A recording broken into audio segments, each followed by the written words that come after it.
Hi, everyone, and welcome to a brand new episode of Ask Jochen. If you're new here, I'm Madison, and I will be your host. Jochen will be joining us in just a few moments. This month, our topic is the importance of an orthopedic fit and width versus angle.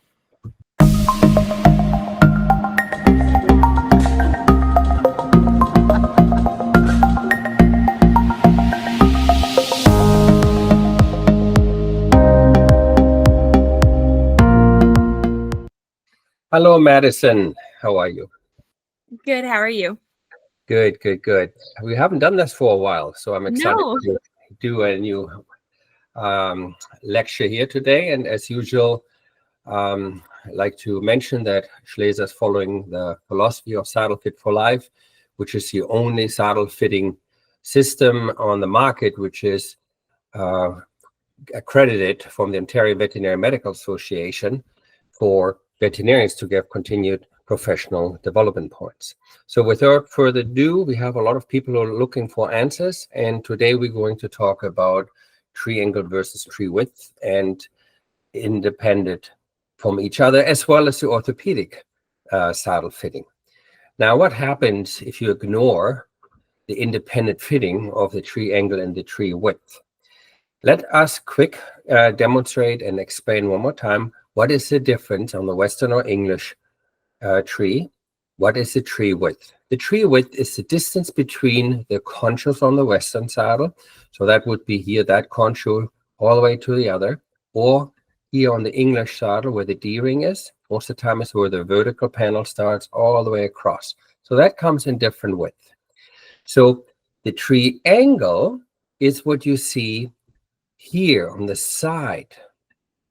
Okay, that's the angle. The width is what I just showed you in the middle. So on the left, the tree angle and tree fork angle on the left are all the same. See, they're all at 45 degrees angle here. Okay? But the tree width, that's the inside, it's different. Opposite to the right here, the tree and fork width, you see the dotted line I have done in the center.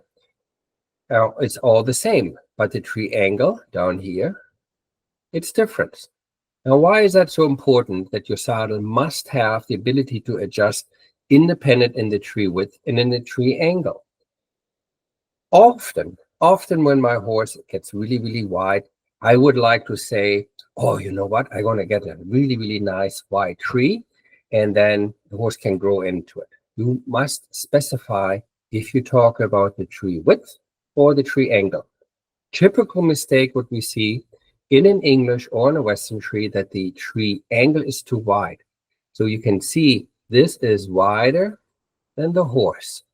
Okay, same with the Western saddle versus the horse. So what will happen, you create a gap down there and it's pinching on top. So you say, oh, you know what? I'm going to put a pad on it. Well, if you put a pad on it, what is already too narrow, your tree width becomes even narrow and the gap becomes bigger. And this is a massive problem. And often we fit it by opinion, but we don't fit the saddle from the horse's point of view. So let's look at it. If you continue have a saddle what's pinching the horse's width. Many people have heard that. You've seen sometimes horses who have that independent line here. Some people call it, oh, it's the fit line. Actual veterinarians write it on the front page of the book as the pain line. What you see there is the cranial nerve 11 right here. And from the cranial nerve 11, you see all these stringies here, and all these cervical nerves go up to the top. That's where the stallion bites when they fight, or when the mare is in heat or in season, he bites her there. And that reflects compression. So the horse, the mare, pushes down the rib cage. And then you see this nerve here, that's the brachial plexus. And that shoots all the way down to the leg. So the horse does not want to go forward. Since 35 million years, this is what's in their DNA. That's what they do in order for the horse not going forward. Now imagine you have a saddle, but it's too narrow in the tree width and too wide in the angle. Pads won't help you there whatsoever. It makes it worse. So what happens, as I said, when that nerve gets pinched, it sits, I've put it in here. See how little the space is there? It's actually pinched. But look how wide the space is here if the rib cage is up. What means up? So down here is a line elbow, sternum, elbow. Okay, the horses has a dropped rib cage. Or the way they like to stand and the way you should ride your horse, you need to encourage the thoracic sling, which is the pectoral muscle here, and the serratus muscle there. The whole rib cage hangs with muscles of that shoulder blade and the upper arm. You look in cross section from the front, here you see the side. Okay, so that yellow spider looking thing, that's that nerve what we talked about earlier, right? The brachial plexus. So when that rib cage goes down, that space gets small and it pinches. So typical known, an unfit horse or in pain if the rib cage is down. Here again, you see online. Neutral, when you don't ride, you can see that line is down there and we got space. And really fit, the shoulder gets wider. And when the upper arm gets wider, when that gets wider, the shoulder blade gets wider. Hence the need of having a saddle tree, what gets wider in the tree width. Here again, typical sign, if you ignore this line and you keep riding your horse, or you don't adjust your saddle in the tree width independent from the tree angle, you will see horses with a dip. Often you see this. We have a lot of people who have all kinds of devices from draw reins to martingale to Vienna reins, you name it, right? So the horse just reacts when the saddle is pinched here or the horse is ridden upside down and we have the horse in pain. So often what happens, the horse compensate, but not just because the tree width is independent from the tree angle and not adjustable. What happens if it keeps pinching and you somehow keep the horse alive or keep whipping them forward, all this area here, that wither area or wither cup atrophies to the point you see it here. See how it's atrophied right here? Really, really bad. So you got these hollow horses with these big shoulder blade. How is that shoulder to come back? Furthermore, look how much bigger the horse is on the left versus on the right. Okay, so why is that? So we have lots of veterinarians, universities who have a pain scale. We have a measuring device. Here you see the veterinarian horse's handhold device. And when the horse has a different temperature in the eye, that's how they can tell the horse is in pain. We have measuring devices. You can measure the horses all the time. Here you see on the top right, this tool here forms very easy. And then it takes where the white line is, the cross section of the withers, and the cross section down here from the longest back muscle. So you can also use your phone, like this person on the top left, and you see the three-dimensional shape. I'll show you this in a minute. So when the horse is growing up, when you start riding the horse from 3 to 5 to 8, the pectoralis muscle and the shoulder blade goes wider. That's why we need to really pay attention to the tree width, independent from the angle. Just getting a wider angle doesn't do anything. See how that's gapping here? Okay, and it's pinching the trapezius again. You are just hitting the nerve, what nature has for 35 million years there, and the horse will not go forward. After 35 minutes, the horse goes numb or deforms. So now we have all kinds of body workers, physiotherapists working on your horse and trying to help him. But you put an equipment on, what makes this horse crooked again or deforms. So you see many, many horses, yes, that can be born like this, or they're holding themselves in the compensation frame. When I say they're being born like this, look at the upper arm on the left versus on the right. So you see this often, so that one side is bigger developed. Actually, you're looking at from the front. So that would be the right and that would be the left. All right. So you see often that you see a bigger shoulder on one side, or the horse has a transitional vertebrae. It's not very uncommon. Okay, that kicks the saddle over. Latest study here. Right. So sometimes the first and second ribs are grown together. Now let's look at this and say, how come we see these deformed horses? Now, we ride on a horse and have an interface we call the saddle. The saddle never reduces horse's pain. It creates and amplifies if the horse has any pain, if the saddle doesn't fit. There's a massive misunderstanding, confusion, opinion when it comes to saddle fit lead to increased equine pain. Ignoring orthopedic saddle fit often cause additional pain for horse and rider. This is still one of the biggest failure in this industry. You've seen this often. Here again, you see this pain line. You see horrible atrophy in the wither cup. Customer just got a wide tree angle with a narrow tree width.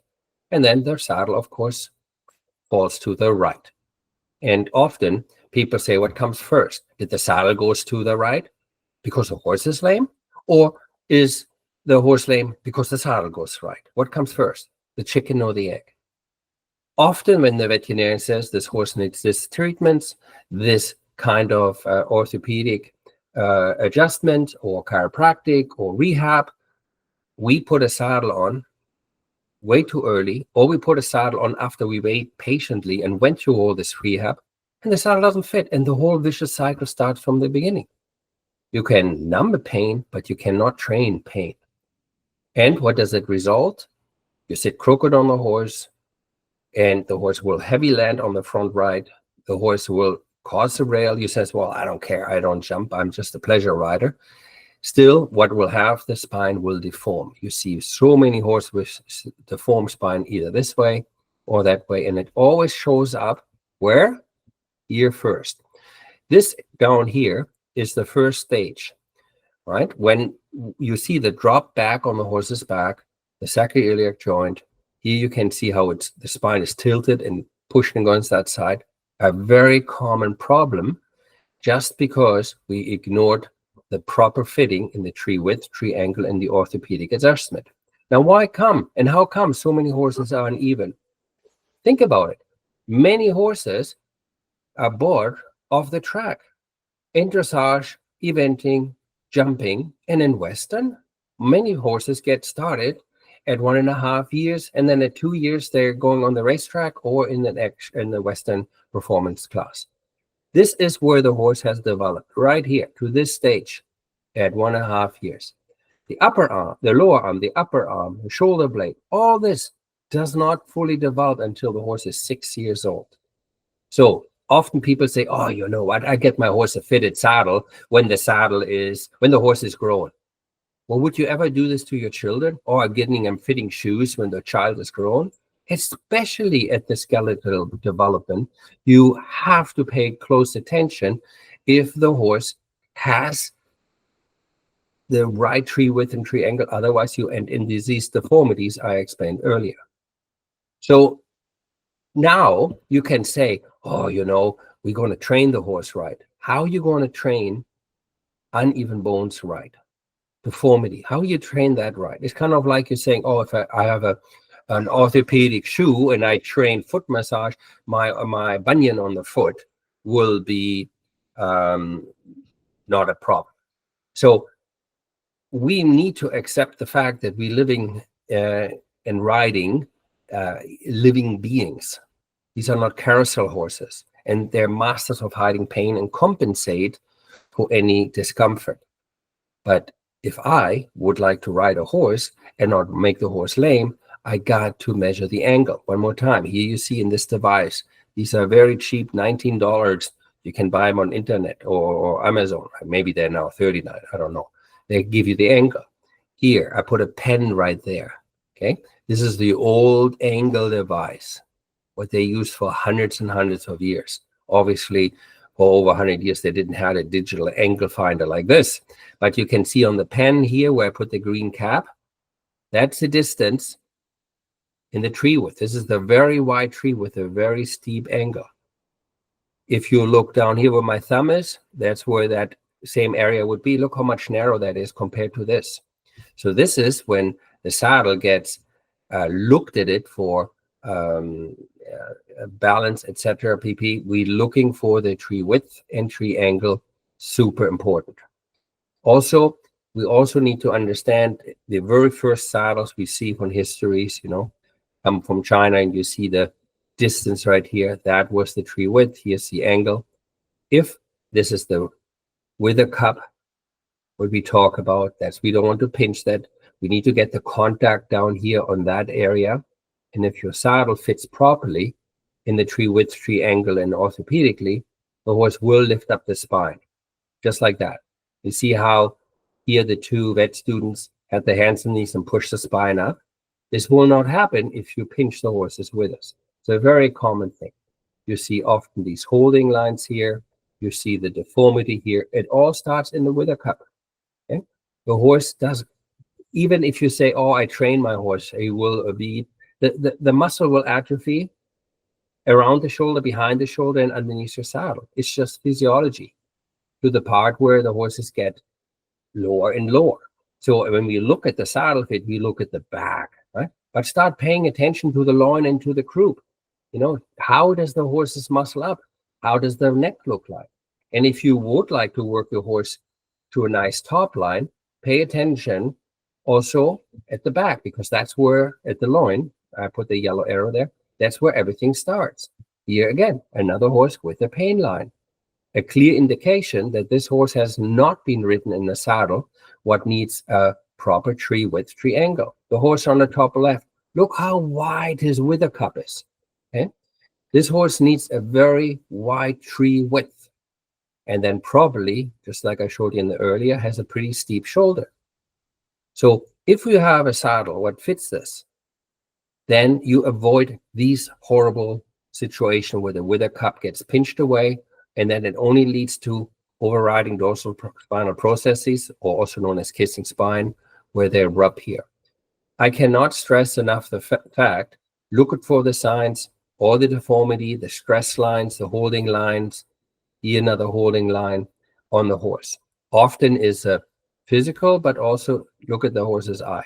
This horse has checked out, you know, so I can show you pictures after pictures, and I cannot believe how many people still fight saddle makers or saddle fitters who just don't want to offer a product what works for the horse. Let's face it, the strongest and longest muscle on the horse is the longissimus dorsi. Okay, and that free floating shoulder blade runs above it and over. And this little muscle here, the splenialis, okay, and you see another one, the rhomboideus. Look where it ends, right there. You see the splenialis right there, that triangle. You cannot pinch that, right? You do want to stay away from that. So if you want that shoulder blade to move and rotate freely through it, stay on the pink area and stay away from the cartilage. You see I put the blue stuff in there, okay? And then this little dot there, what else do I really mess up my horse? I end up with massive problems on the respiratory issue, because this is the lung meridian point. Not only you damage the horse's cartilage and shoulder blade, pinching the nerves, what gives the horse lameness and not forwardness, you're also dealing with problem like respiratory issues and deformity on the bones. You see this so many times. This here, all these arrows we put in here is indicating that that horse has developed bone on bone. Same like when you take a hammer and you hit your chin, you will get a big bump there, never mind the pain, but a bone will heal by growing heel when it's under attack. Bone. So here you see the three-dimensional shape. You can take this. We have measurements available now where you can take with your phone measurements, and what measures every square inch on your horse's body and shoulder. In this diagram, you see the wither cup and you see the scapular. And here I simulated on, I'm going to put this on hold. I'm going to put that on hold here just to show you what I'm talking about. So this here is the red area right there. That's the wither area you want to have not pinching. Where your saddle can sit is in this long rectangle area. Okay. This scapula here, you see there's a line above it. Okay. That's how we measure the shoulder width and angle, because that shoulder width will rotate upwards, backwards, and that will come towards your saddle. If you have a saddle company who does not fit and measure the shoulder, because they say, well, the saddle sits back here. Yeah, but how do you know you got the right tree width if you don't measure the horse's shoulder?